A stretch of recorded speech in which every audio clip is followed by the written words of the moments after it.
recent and medium-term experience has only increased our belief in the superiority of leverage measures over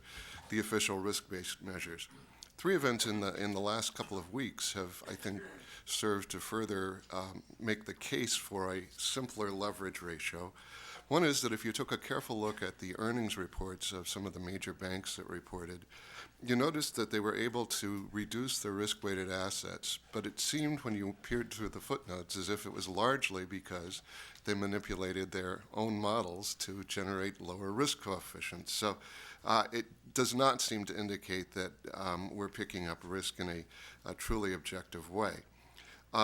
The Basel Committee on Banking Supervision has also recently released a report that took a portfolio and had it evaluated by risk models at several different major banks and came out with astonishingly different measures of risk, showing that it's very, very difficult to make comparative measures. And then finally, we've heard that the European Union, which has never been enthusiastic about leverage ratios, has deferred implementation of this part for at least a year, and one can guess it might go further still. If you add to that the embarrassment that all regulators faced during the crisis when they were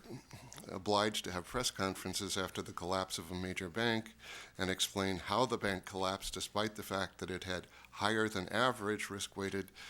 capital ratios, you can see that there's a real reason to think about a change.